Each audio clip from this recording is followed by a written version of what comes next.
پچھلے سال میرا نیفیو بہن کا بیٹا اس کی وفات ہوئی تھی، وہ 4 سال کا تھا. اس کا نام ہارون خدا داد گوندل ہے، اور اس کا ایک ٹوین بھائی ہے موسیٰ کرم داد گوندل. اچھا. وہ 5 سال کا ہے اب. اچھا. اور اس کے متعلقہ ایک سوال ہے حضور کہ لوگ کہتے ہیں کہ صبر کریں، صبر کرو، اور اصل اسلامی صبر کیا ہوتا ہے، اور کیا صرف چپ رہنا ہی صبر ہے یا صبر یہ ہے کہ اللہ تعالیٰ نے قرآن شریف میں صبر کی تلقین ہمیں کرنے کے لیے اس طرح فرمایا کہ صبر کرے اور یہ کہو انا للہ و انا الیہ راجعون. ہم اللہ تعالیٰ کے لیے ہی ہیں اور اسی کی طرف ہم نے واپس جانا ہے. اور کوئی پہلے چلا جاتا ہے، کوئی بعد میں. اللہ تعالیٰ کسی کہتا ہے میں کسی کو پہلے لے جاتا ہوں، کسی کو لمبی زندگی دیتا ہوں، کسی کو جوانی میں اٹھا لیتا ہوں، کسی کو بچپن میں. تو الٹیمیٹ جو ہماری ڈیسٹینیشن ہے وہ تو اللہ تعالیٰ کے آگے ہے نا. تو یہی ہے کہ اللہ کو یاد رکھو. ماں باپ کے لیے بہت بڑا امتحان ہوتا ہے. It's a great trial for parents. آپ کے تو رشتہ دار ہیں نا، بٹ پیرنٹس کے لیے تو بہت بڑا ٹرائل ہوتا ہے.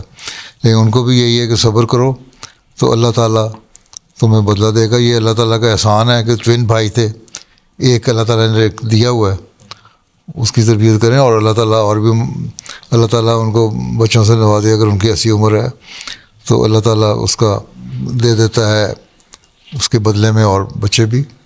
اور شکر کرنے والوں کو، صبر کرنے والوں کو اس طرح اللہ تعالیٰ پھر نوازتا ہے. اور بہت سارے ایسے لوگ ہیں جن کے بعض دفعہ ایک بچہ ہی ہوتا ہے. اب یہ پچھلے دنوں میں شہید ہوا ایک لڑکا، 19 سال کا تھا.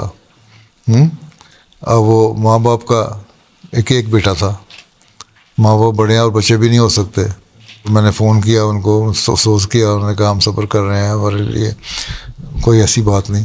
تو چاہے وہ کسی طرح ہو، آخر میں الٹیمیٹلی ہم نے ہی جانا. یہ سوچ لے کہ میں صبر کروں گا، اللہ میاں مجھے اور ریوارڈ دے گا.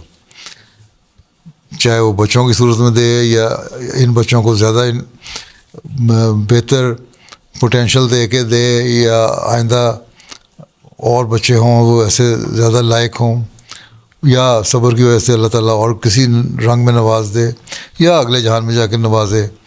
تو یہ اللہ تعالیٰ کے خزانے ہیں، اس کو وہ اللہ بہتر جانتا ہے. لیکن یہ کہنا کہ رونا نہیں آتا، صدمہ نہیں ہوتا، یہ غلط ہے. صدمہ بھی ہوگا، رونا بھی آتا ہے. لیکن اگر اللہ کی خاطر اس کو برداشت کر لے انسان اس کو، اور واویلا نہ کرے، تو پھر اللہ تعالیٰ ریوارڈ دیتا ہے. حضرت مسیح علیہ السلام کے زمانے میں اسی طرح ایک شخص نے، کوئی بچہ اس کا فوت ہو گیا تو اس نے شور مچایا کہ اللہ میاں نے میرے پہ ظلم کر دیا، یہ کر دیا. انہوں بڑی ناراض ہوئے. کیا تم کر سکتے ہو اس کے بدلے میں؟ اگر تم صبر کرتے تو ہو سکتا ہے اللہ تعالیٰ تمہیں اور اولاد بھی دیتا، بہتر اولاد دیتا. تو یہ تو اللہ تعالیٰ کا احسان ہے کہ اس نے 2 بچوں میں سے ایک بچہ لیا، ایک بچہ چھوڑ دیا ہے. اسی پہ خوش ہو جاؤ، اور اللہ تعالیٰ پھر اور بھی دے گا. ٹھیک ہے. باقی صدمہ ضرور ہوتا ہے. سوچو کہ چاہے کسی عمر میں کوئی فوت ہو رہا ہو، قریبی عزیز یا پیارا، تو آدمی کو صدمہ تو ہوتا ہے. ٹھیک ہے نا.